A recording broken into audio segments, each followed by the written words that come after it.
Maman, je n'en peux plus. C'est impossible avec seulement $100 par mois d'argent de poche. Emily, ma fille qui était partie à New York pour ses études, est rentrée à la maison plusieurs fois par an, mais je n'avais jamais entendu une telle plainte de sa part. Quoi? J'ai transféré $200 chaque mois. Au début, je ne pouvais pas comprendre ce dont parlait Emily. J'ai élevé la voix de surprise, mais Emily a crié en retour, tout aussi surprise. Quoi? C'est $2. Est-ce que le transfert a pu aller au mauvais compte? Non, ça ne pouvait pas être ça. Si le transfert avait été erroné, j'aurais eu des nouvelles de ma belle-sœur et de son mari.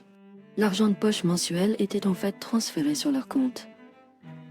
Étant donné la vie étudiante chargée d'Emily et la possibilité qu'elle oublie de payer son loyer, je transférais le montant combiné pour ses dépenses de vie et son loyer sur le compte de ma belle-sœur.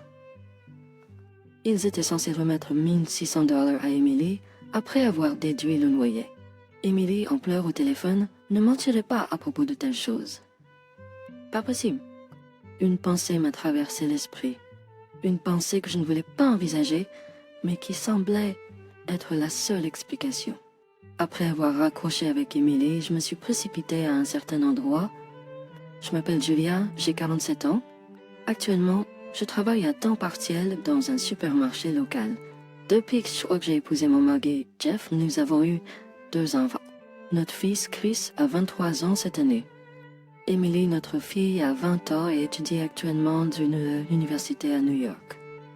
Emily a toujours été un peu étourdie et vive, donc je n'aurais jamais imaginé qu'elle entrerait dans l'une des meilleures universités de New York. Contrairement à Emily, Chris a toujours été sérieux et doué pour ses études depuis l'enfance, mais il est presque en état d'isolement maintenant. Le déclencheur de son isolement a été l'échec à ses examens d'entrée à l'université. Chris, étant introverti, avait peu d'amis et était fier d'être plus porté sur les études que sa sœur socialement active, Emily. Il se disait toujours que les études sont plus importantes que de s'amuser pour l'avenir. Il a peut-être aussi ressenti un sentiment de ne pas vouloir perdre face à Emily qui profitait de sa jeunesse. Malgré des notes excellentes au lycée, Chris a échoué à ses examens d'entrée à l'université. Tout le monde pensait que son admission était assurée, donc le choc a été énorme pour lui. Il ne comprenait pas pourquoi être un ami. Le jour des résultats, en attendant son succès, nous avons préparé un repas somptueux et attendu son retour. Mais dès qu'il est rentré, j'ai su que quelque chose de terrible était arrivé. Il avait un air de désespoir que je n'avais jamais vu auparavant. Depuis lors, Chris n'a presque plus quitté sa chambre. Il n'est pas agressif envers nous et communique lorsque c'est nécessaire. Mais il ne montre aucun signe d'amélioration. Mais il ne montre aucune intention de travailler. Chaque fois que nous abordons l'emploi, il se referme. Emily, en voyant l'échec de Chris, semblait avoir mis ses propres efforts à sa manière. Elle a étudié assidûment en secret, équilibrant bien avec son temps libre. Elle avait un rêve clair de devenir enseignante et visait une université prestigieuse à cette fin. Elle a réussi, au grand étonnement de Chris, qui n'en croyait pas ses yeux. Bien que pas en mauvais termes, l'acceptation à l'université d'Emily semble avoir accéléré le retrait de Chris. Avec Emily vivant dans un dortoir à New York et Chris en retrait, les finances de notre famille étaient tendues, même avec mon mari qui travaillait. Ayant été mère au foyer pendant de nombreuses années, j'ai décidé de commencer à travailler dans un supermarché local en raison de ces circonstances. N'ayant jamais travaillé à l'extérieur depuis mon mariage, tout me semblait nouveau et difficile. Mais je n'avais pas le choix et je devais travailler dur pour mes enfants. Emily, qui a déménagé à New York pour l'université, vivait dans un appartement géré par la sœur de mon mari, Michelle, et son mari. Le mari de Michelle gagne sa vie en gérant des biens immobiliers hérités de ses parents. Je suis vraiment reconnaissante pour leur soutien, surtout que les frais de scolarité à l'université sont assez élevés. Je n'avais pas vu Michelle et son mari depuis notre mariage, donc honnêtement, je ne les connaissais pas très bien. Maintenant qu'ils louaient une chambre à Emily à un prix réduit, j'ai commencé à communiquer avec eux par téléphone. Ma seule impression d'eux était d'une brève conversation lors du mariage, et je me sentais mal à l'aise à propos de leur offre. À l'époque, il était clair qu'il ne me tenait pas en haute estime. Il y avait une réunion de famille juste avant le mariage, et tout au long, ils semblaient mécontents. Même lorsque je les saluais, leurs réponses étaient brèves, au point où je me disais, je préférerais ne pas avoir affaire à ces gens. Nous n'avions pas eu de contact depuis longtemps, mais avec l'inscription à l'université d'Emily, Jeff a pris contact avec eux. As-tu gardé contact régulièrement avec ta sœur? J'ai demandé à Jeff anxieuse, mais sa réponse était vague. Ouais, on discute de temps en temps, et je fais entièrement confiance à ma sœur. Il était évident qu'il n'était pas en contact étroit, mais Jeff semblait avoir beaucoup confiance en sa sœur. Ne voulant pas avoir l'air amage, j'acceptais. Emily, elle aussi, semblait hésitante à compter sur une tante qu'elle n'avait jamais rencontrée, mais elle ne pouvait pas se plaindre. Elle a accepté notre suggestion sans hésitation. Une fois qu'Emily a commencé à vivre dans l'appartement de Michel, Jeff a commencé à recevoir des appels fréquents de sa sœur. Je pensais qu'elle était simplement inquiète pour Emily, mais en écoutant leur conversation, ça ne semblait pas être le cas. Elle est juste nerveuse parce qu'elle ne vous a pas vu depuis des années. Pouvez-vous lui donner un peu de répit? Il semblait que Michel et son mari étaient mécontents du comportement d'Emily, mais que pouvaient-ils attendre d'elle, leur nièce? Puisque Emily elle-même ne se plaignait pas, j'ai supposé qu'ils se défoulaient simplement sur Jeff. Mais mon anxiété grandissait de jour en jour. Puis-je vraiment faire confiance à ces gens avec Emily? J'ai subtilement demandé à Jeff si Emily s'entendait bien avec eux, mais il évitait toujours la question. Emily ne me dirait pas la vérité par considération, donc tout ce que je pouvais faire était de faire confiance à Michel et son mari. Mais cette confiance a été trahie rapidement. Un jour, alors que Jeff et moi faisions des courses dans un grand magasin, j'achetais des courses, tandis que Jeff voulait aller voir un autre étage. Ne voyant aucune raison de m'y opposer, je l'ai laissé partir. J'ai fini mes courses plus tôt que d'habitude et je suis allé chercher Jeff au 2e étage. Juste au moment où j'allais l'appeler, je l'ai vu dans un magasin de marque haut de gamme. Qu'est-ce qu'il fait? Je me demandais, me sentant mal à l'aise. Je m'approchais de lui et demandais « Qu'est-ce que tu fais ici ?» Surpris par ma soudaine apparition, Jeff avait l'air visiblement troublé. « Eh bien, c'est juste que... s'il semble avoir acheté chez un vendeur était en train d'emballer l'article. Pourriez-vous confirmer l'adresse de livraison, s'il vous plaît? » En interrogeant Jeff, j'ai appris que l'achat était pour Michel. Elle s'occupe d'Emily et elle a insisté pour offrir un cadeau, expliqua-t-il. Consterné, j'ai immédiatement suggéré de déplacer Emily ailleurs. Mais Jeff a refusé, disant que ce serait irrespectueux envers Michel et son mari. Heureusement, Emily semblait indemne et Jeff a plaidé. Voyons comment les choses se passent un peu plus longtemps. Submergé par sa sincérité, j'ai accepté de maintenir le statu quo. Environ 1 an après que Emily a commencé l'université, un appel téléphonique de sa part a révélé une vérité choquante. Mais moi je n'en peux plus. Sad, survivre avec seulement 20 d'argent de poche par mois est impossible. Je n'avais jamais entendu ça de la part d'Emily qui était rentrée à la maison plusieurs fois par an. Quoi? Je transfère $2200 chaque mois. Au début, je ne pouvais pas comprendre ce dont parlait Emily. J'ai crié de surprise, mais Emily, ne voulant pas être au reste, a répliqué « Quoi? $2200. Le transfert aurait-il pu aller au mauvais compte? » Non, ça ne pouvait pas l'être. Sinon, ma belle-sœur et son mari m'auraient contacté. Je transférais l'argent mensuel à leur compte, car avec la vie trépidante d'Emily à l'université à New York, oublier de payer le loyer serait désastreux. Donc, j'envoyais le montant combiné pour ses frais de subsistance et le loyer à eux. Ils étaient censés donner $1600 à Emily après avoir déduit le loyer. Emily, en pleurs au téléphone, ne pouvait pas mentir. Elle devait se porter oublido.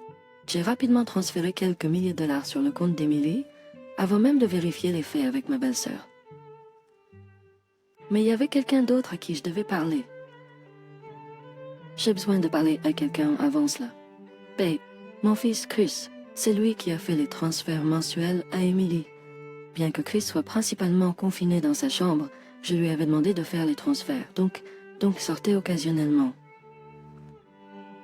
Je lui faisais confiance pour cette tâche importante, espérant que cela serait significatif pour lui. Je ne pouvais pas imaginer que Chris volerait l'argent de poche. Mais il pouvait savoir quelque chose. Qu'un jour j'ai frappé à la porte de Chris. Chris, je viens de recevoir un appel d'Emily. Elle dit qu'elle ne reçoit que $100 par mois. Un soupir lourd est venu de l'intérieur de la pièce. Tu penses que je l'ai volé? La réponse directe de Chris m'a pris au dépourvu. Sentant le léger doute que j'avais nourri, j'ai rapidement nié, mais Chris n'a pas répondu davantage. Ce soir-là, quand Jeff est rentré à la maison, j'ai immédiatement partagé cette situation déconcertante. C'est tout. Je dois avoir une conversation sérieuse avec Chris. Jeff semblait convaincu que Chris avait volé l'argent, probablement en pensant que cela avait du sens étant donné l'état reclus de Chris et son manque de revenus. Des colis probablement achetés en ligne étaient fréquemment livrés à Chris. Jeff soupçonnait que ceux-ci étaient achetés avec l'argent destiné à Emily. Ce n'est pas encore décidé, n'est-ce pas? Peux-tu contacter ta sœur pour voir si elle sait quelque chose? J'ai demandé vouloir croire en Chris. Jeff semblait penser que je soupçonnais sa sœur et a répondu avec irritation. Tu penses que ma sœur l'a volé? Si tu en es si sûr, pourquoi ne l'appelles-tu pas toi-même? Sentant que c'était inutile de continuer à discuter avec Jeff, j'ai décidé de contacter ma belle-sœur. Quand je lui ai parlé de l'appel d'Emily, elle a réagi de manière si dramatique que cela semblait presque exagéré. Quoi? Tu transfères des 200? Je ne reçois que $700 par mois. Elle aurait dû recevoir $600 pour le loyer, donc sa réaction m'a fait me demander pourquoi elle n'avait pas trouvé étrange qu'Emily ne reçoive que $100. Jeff a dit que c'était ton fils qui faisait les transferts, n'est-ce pas? D'après son ton, il est clair qu'elle soupçonnait que Chris avait pris l'argent. En effet, je demande à mon fils de faire les transferts chaque mois, mais il n'y a aucune chance qu'il fasse quelque chose pour causer des problèmes à sa sœur. J'ai été en colère par ces insinuations et j'ai blurté défensivement. Alors qu'est-ce que tu dis? Est-ce que tu nous accuses d'avoir volé l'argent que tu as envoyé? Elle était furieuse un moment et ensuite raccroché brusquement. Je voulais juste savoir si elle avait une idée de la situation, mais son ton accusateur envers Chris me semblait étrange. Quelques jours après l'appel d'Emily, j'ai reçu un appel d'un hôpital à New York sur mon téléphone portable. Il s'est avéré qu'Emily s'était effondrée sur une nage et avait été transportée à l'hôpital. Bien qu'il m'ait assuré que sa vie n'était pas en danger, je me suis précipité à son chevet. Après l'appel. Menée par une infirmière, je suis entrée dans la chambre d'hôpital d'Emily et l'ai vue allongée là, beaucoup plus maigre qu'avant. Maman, je suis désolée de t'avoir inquiétée. Elle a chuchoté faiblement, forçant un sourire pour moi. Après l'appel, j'ai transféré de l'argent pour elle, mais il semble que son surmenage précédent l'ait rattrapée. Elle m'a dit qu'elle travaillait des quarts de nuit après les cours à l'université chaque jour. Avec seulement $100 de ma belle-sœur, elle ne pouvait même pas couvrir ses factures de services publics, sans parler des dépenses alimentaires et de transport. Pourquoi n'as-tu rien dit quand tu es rentrée à la maison? J'ai demandé en pleurs, mais Emily a simplement dit qu'elle ne voulait pas m'inquiéter.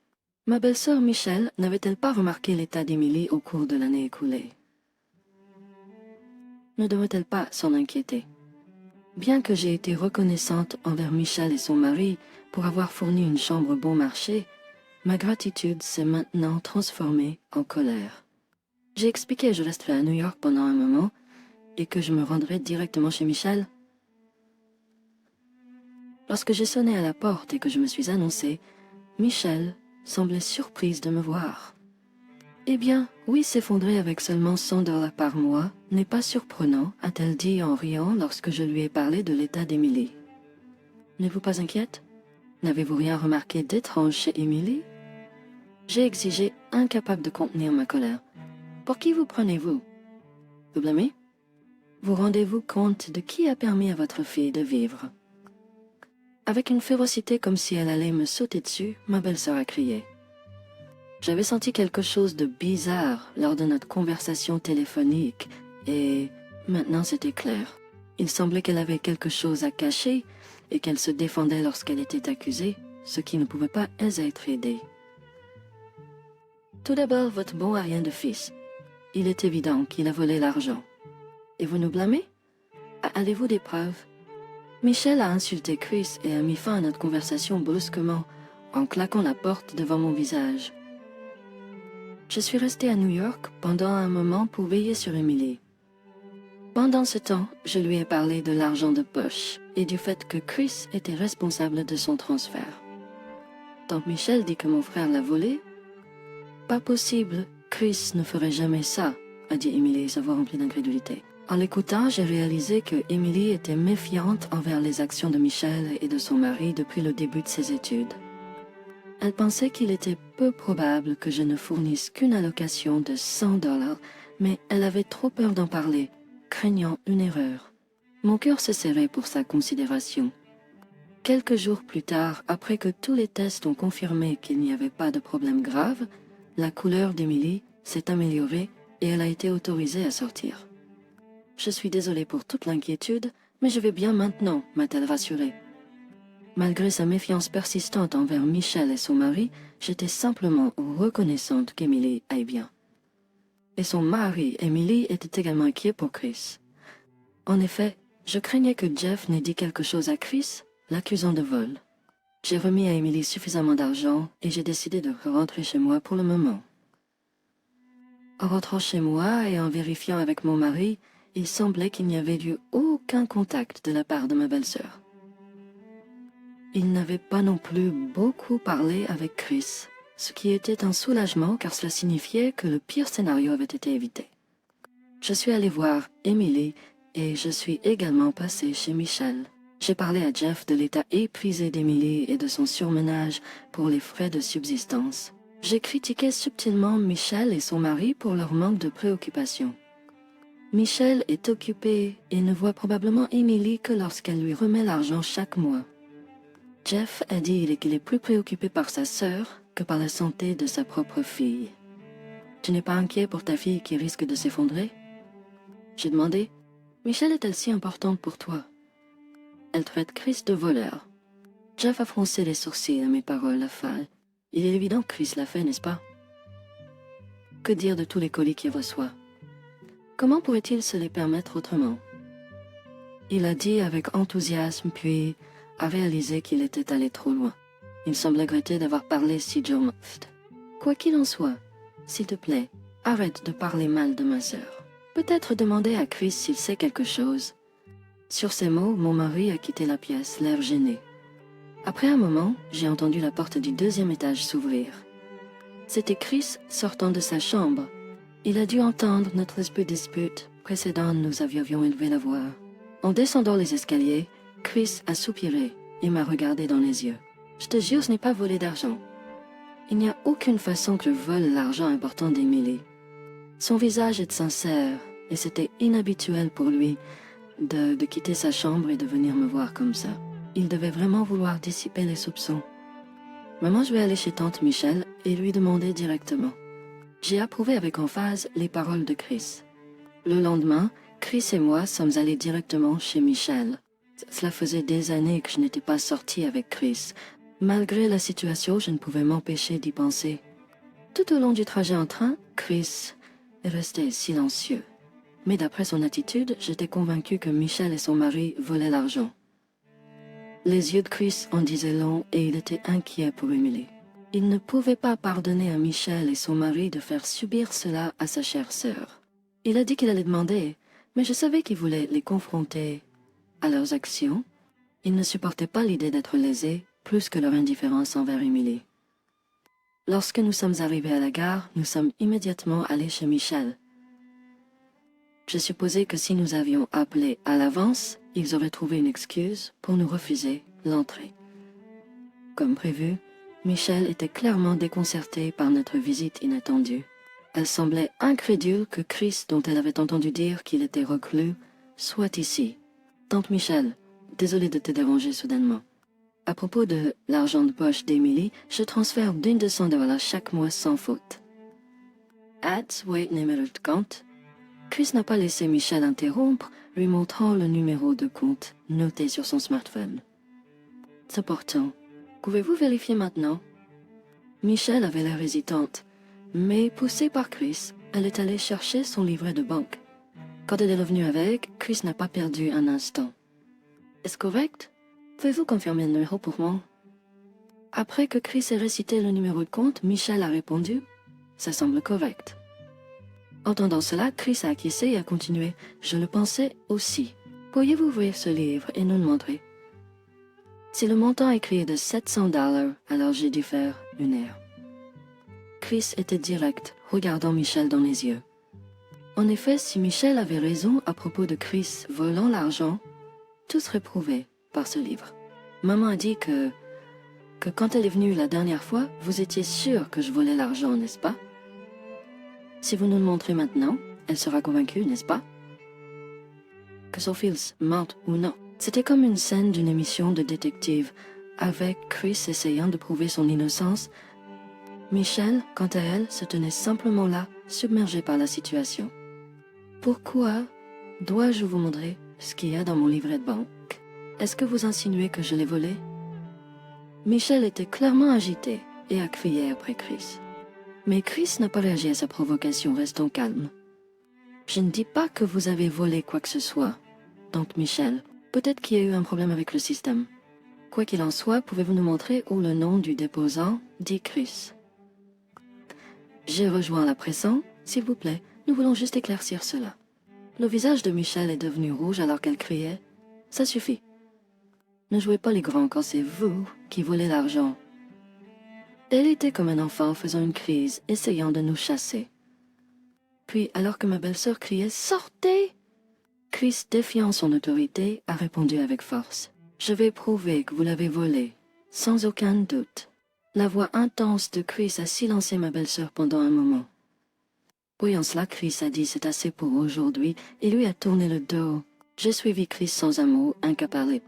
« Chris, attends Chris. » Quand j'ai regardé son visage, il était déformé par la frustration. Il était contrarié de ne pas pouvoir prouver son innocence. Je n'aurais pas dû te parler comme si je doutais de toi, Eve. Mais écoute, je ne pense plus que tu aies volé quoi que ce soit. J'ai dit cela fermement, en m'excusant sincèrement auprès de Chris. En réponse, comme pour répondre à mes paroles, il marmonna, je sais. J'ai suggéré de rendre visite à Emily, qui se remettait. Mais Chris, toujours incapable de prouver son innocence, a probablement senti qu'il ne pouvait pas lui faire face. Mon père avait beau face. Puis-je rentrer chez moi d'abord? Il a demandé, puis s'est dirigé seul vers la gare. Après avoir rendu visite à Emily, je suis rentré chez moi plus tard que Chris. Il était rentré avant moi et s'était enfermé dans sa chambre, comme d'habitude, essayant de ne pas être remarqué par mon mari. Jeff, lui aussi, semblait gêné depuis lors, évitant à la fois moi et Chris. Faisant semblant d'apporter de la nourriture, je suis entré dans la chambre de Chris. Je suis désolée, je n'ai pas pu en faire plus. Emily va mieux maintenant, alors ne t'en fais pas. En entendant parler de la guérison d'Emily, Chris semblait soulagé et s'est ouvert. Je suis désolée de toujours causer des inquiétudes. J'ai fait un peu de travail en ligne, mais j'ai pas pu me résoudre à le dire. Sa confession m'a surpris et j'ai laissé échapper un son involontaire. En écoutant l'histoire de Chris, j'ai lentement compris ce qu'il voulait dire. Des années de réclusion ont naturellement fait que les gens me soupçonnent de vol, a-t-il dit en riant de lui-même. Pour prouver d'où venait l'argent pour ses colis, Chris a révélé son secret. Après avoir échoué à ses examens, il s'était d'abord échappé de la réalité, ne faisant rien.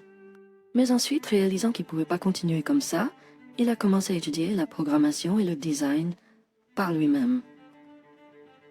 Chris, un apprenant rapide et studieux de nature, avait progressé au point de pouvoir gagner de l'argent avec ses compétences au cours des dernières années. Je suis encore amateur, donc je voulais te le dire quand je pourrais en vivre. Les larmes ont coulé naturellement pendant que j'écoutais la confession inattendue de mon fils. En me voyant pleurer, Chris a ri, disant « Ne pleure pas, tout va bien », mais je savais qu'il devait se sentir coupable à l'intérieur. Rejetant ses propres insécurités, Chris a parlé à nouveau. « Il y a autre chose dont je veux te parler, maman. » Et ainsi, il a commencé à parler avec conviction. « C'est pour que je teste night à. » Le lendemain, dans notre salon, se trouvait ma belle-sœur Christy. Le contenu de la conversation de Chris d'hier concernait une autre tante à lui, Christy. Après son échec aux examens, Christy, qui avait toujours été proche de Chris, s'est montrée plus préoccupée pour lui que nous. Son intérêt pour la programmation a commencé sous son influence. En entendant parler du problème d'argent d'Emily, Chris a d'abord consulté Christy. Elle a toujours su pour les tensions entre Christy et ma belle-sœur Michelle. Contrairement à mon mari, Jeff, qui avait une confiance absolue en Michelle, Christy ne lui faisait pas confiance. Elle était assez proche pour venir chez nous de temps en temps, mais détestait Michelle. En effet, Christy a toujours été très utile pour moi, plus directe que Michelle. Christy a suggéré de piéger Michelle pour la faire avouer. Il semblait vivant et heureux en présence de Christy, une rareté pour moi. Reconnaissant envers Christy d'avoir rendu Chris si heureux, je sentais que je ne pouvais pas la remercier assez. Ce salaud faisant souffrir mon cher neveu et ma nièce. Souffrir comme ça, je vais bientôt la démasquer. Christy a dit, impatiente d'apprendre une leçon à Michelle, alors qu'elle et Chris planifiaient ensemble avec enthousiasme. Sans Christy, j'ai peur de penser à ce que Chris serait devenu. En les regardant, je me sentais partagée en tant que parent, mais je n'avais pas d'autre choix que de compter sur le plan de Christy. Nous nous sommes préparés et avons décidé de confronter Michelle à nouveau le lendemain. J'étais déterminée à lui faire regretter d'avoir insulté mon cher fils.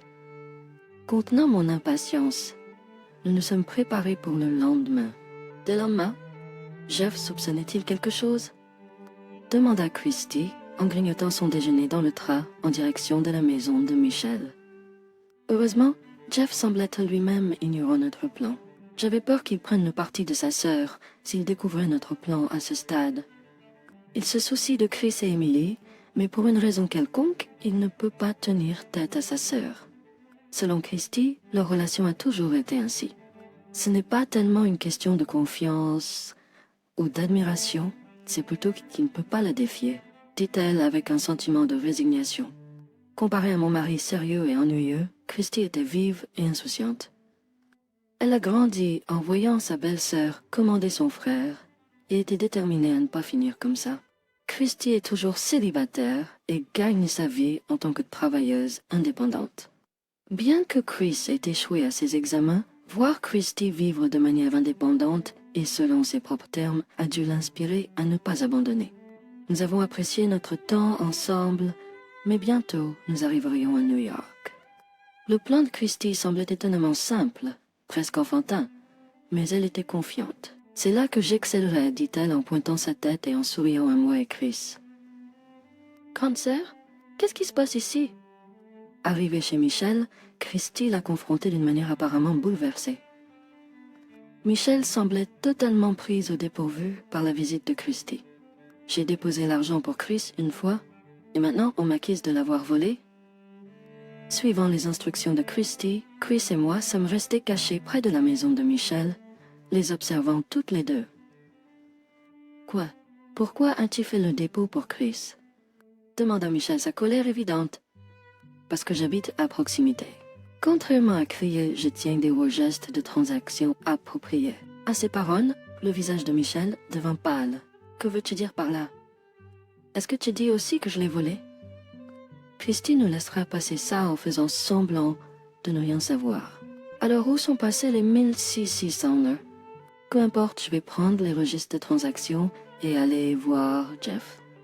Alors que Christy se tournait pour partir, Michelle a immédiatement crié « Attends, attends. Attends juste une minute. Je comprends. Le plan de Christy a parfaitement fonctionné et Michelle est tombée dans le piège. Chris m'a dit de le laisser prendre une partie de l'argent pour lui. Il est évident que Jeff me croira plutôt qu'un fils reclus. Voilà, Christy a souri malicieusement. « Grande sœur, est-ce que tu admets avoir volé l'argent d'Emily ?» Michelle, pensant que Christy la faisait chanter, a cliqué de la langue et a répondu, comme d'habitude, avec toi. C'est évident, n'est-ce pas? Tout comme nous le soupçonnions. En regardant cet échange, Chris a explosé. Alors c'est toi qui l'as volé? Michelle a été prise au dépourvu par l'apparition soudaine de Chris. « Qu'est-ce que tu fais ici? Confuse, elle a regardé Christy qui se tenait à proximité et qui n'a pas pu s'empêcher d'éclater de rire. Grande sœur, tu es si naïve. Tu nous as toujours sous-estimés, c'est pourquoi tu as été si facilement trompée. Christy est alors devenue sérieuse et a sorti son téléphone. Juste pour que tu saches, j'ai enregistré notre conversation. Michel a regardé Christy avec ressentiment, puis s'est tourné vers nous pour nous supplier à moi et à Chris. Je suis tellement désolée. Je n'ai jamais voulu causer des ennuis à Emily. C'était juste un moment de faiblesse. Chris, je suis désolée d'avoir dit de telles choses terribles à ton sujet. Michel a soudainement éclaté en invective, et là elle s'est mise à genoux et nous a présenté ses excuses. Arrête, grande sœur, c'est embarrassant. Je vais en parler à Jeff, alors attends. Phil ne sert à rien, tu sais. Stupéfaite par les paroles de Christy, ma belle-sœur s'est mise à pleurer sur place. Et, encouragée par Christy qui allons-y, Chris et moi avons décidé de quitter les lieux. Ensuite, nous nous sommes rendus à l'appartement d'Emily. Toute la vérité sur l'incident a été révélée par Christy, prouvant l'innocence de Chris. Mais Emily n'a jamais douté de Chris. J'ai expliqué, mais il semblait que les deux frères et sœurs se comprenaient bien. Quoi qu'il en soit, il a été décidé que nous déménagerions immédiatement l'appartement. En raison des difficultés de l'année passée, il n'y avait presque pas de bagages dans la chambre. Il a fallu moins d'1 heure pour tout emballer. Allons, chez nous pour l'instant. Après un repas léger, nous avons rentré à la maison où Jeff nous attendait. Je vois, entendant notre explication et ramenant Emily à la maison, Jeff a poussé un profond soupir. Nous lui avons fait écouter l'enregistrement que Christy a fait de sa conversation avec Michel et nous avons tout expliqué. Choqué d'apprendre le crime de sa sœur, Jeff semblait profondément affecté. Cependant, acceptant la vérité, il a parlé lourdement. « Chris, je suis vraiment désolé de t'avoir douté. » Jeff s'est sincèrement excusé. Chris a accepté les excuses d'un signe de tête. « Christy, envoie-moi ce fichier audio. Je vais aller à la police maintenant. » Jeff, résolu, a décidé de destiner le vol de Michel et de son mari à la police. Cela a dû lui demander un immense courage de prendre cette décision. Mais maintenant, peut-être que nous étions enfin libérés du contrôle de sa sœur. Quelques jours plus tard, la police informée par Jeff a arrêté Michel et son mari. Les preuves de vol étaient claires sur leur compte bancaire et ils ont rapidement avoué. Pour une entreprise immobilière qui repose sur la confiance, cette arrestation a été dévastatrice. Selon Jeff, qui a visité le poste de police en tant que parent de l'accusé, l'état mental de Michel se détériorait de jour en jour. Trahie par son frère et sa sœur, elle était en état de choc. De plus, elle semblait comprendre que son véritable enfer commencerait à voir purger sa peine. La survie de leur entreprise était douteuse et leur style de vie luxueux était désormais impossible. C'était de leur propre faute, mais je ne pouvais m'empêcher de ressentir un peu de compassion pour Jeff. L'argent destiné à Emily a été restitué à partir d'un autre compte de Michel et de son mari. Avec cet argent, Emily louait un nouvel appartement, cette fois sans compter sur eux. Chris, avec Christy, a commencé une petite entreprise de design. Cela pouvait être une bonne opportunité, Christy avait décidé. Voir Chris comme ça semblait alléger le fardeau de Jeff. Bien qu'ils se sentent toujours coupables d'avoir douté de son fils, ils ont commencé à parler plus qu'avant. En conséquence, je me suis sentie plus proche de Jeff qu'avant. Bien qu'Emily et Chris aient souffert à cause de Michel, cet incident a rapproché notre famille. C'était vraiment un cas de « après la pluie, le sol durcit ». Avec Chris qui travaille, nos finances familiales se sont améliorées, mais j'ai décidé de continuer à travailler aussi. En regardant tout le monde, je ne pouvais m'empêcher de ressentir la même chose. Ouais. Désormais, nous avancerons ensemble, y compris Christy, en tant que famille de 5 personnes.